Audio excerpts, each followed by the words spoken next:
Here's a conversation reflecting on Chapter 3, the self-help loop. So today we're diving into something that feels like, well, a real paradox.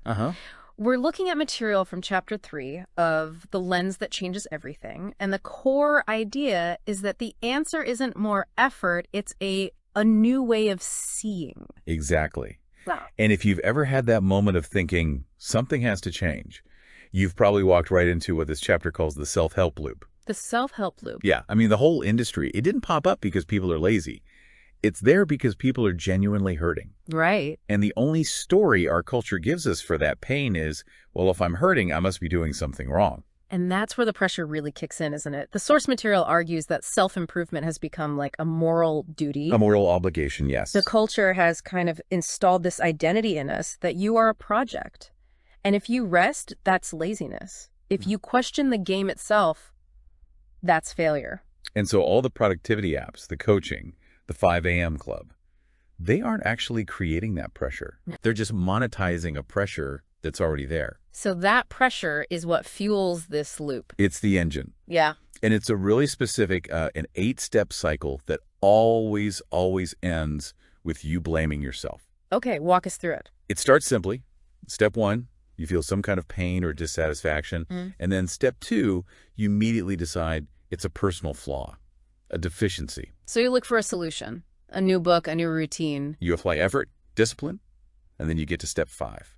You feel a temporary bit of relief, a rush of motivation. Okay, hold on, because that's the part that gets everyone, right? That temporary win. It feels like proof that the system is working. It feels like it, but that's the most insidious part of the trap. Why? Because the deeper problem, the structural one, it's still there, untouched. So a month later, maybe a year, the pain comes back. And because you had that little victory before. Exactly. The only conclusion you can draw is, I failed. I didn't try hard enough. You blame yourself, and the whole expensive, exhausting cycle just starts all over again. So the loop never actually ends because it's focused on the wrong thing. It's trying to change outputs, habits, thoughts, whatever, without ever asking where they came from. Right. It never asks what story taught you what success is supposed to feel like in the first place. It's like trying to fix a blurry photo by polishing the mirror it's reflected in instead of, cleaning the actual camera lens. That's a perfect analogy. And this leads to this sort of quiet exhaustion. It's not burnout from working hard. It's the fatigue of constant self-monitoring. Always tracking, always adjusting. Always asking, am I growing? Am I falling behind? And, the most dangerous moment is when you actually succeed for a bit. You hit the goal, and you still feel empty. Oh, that's brutal. Because then the question becomes, what is so broken in me that even this didn't fix it? And that moment is the whole pivot, right? That's what the source material is pointing to. Being stuck isn't a failure of will, it's a failure of framing. Which leads to the big question for anyone listening. What if the problem isn't personal?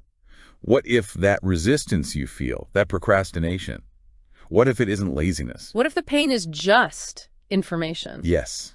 Information trying to tell you something important. So the way out isn't another life hack. It's about learning to see upstream, to find where the change really begins, which is in the system that shaped you.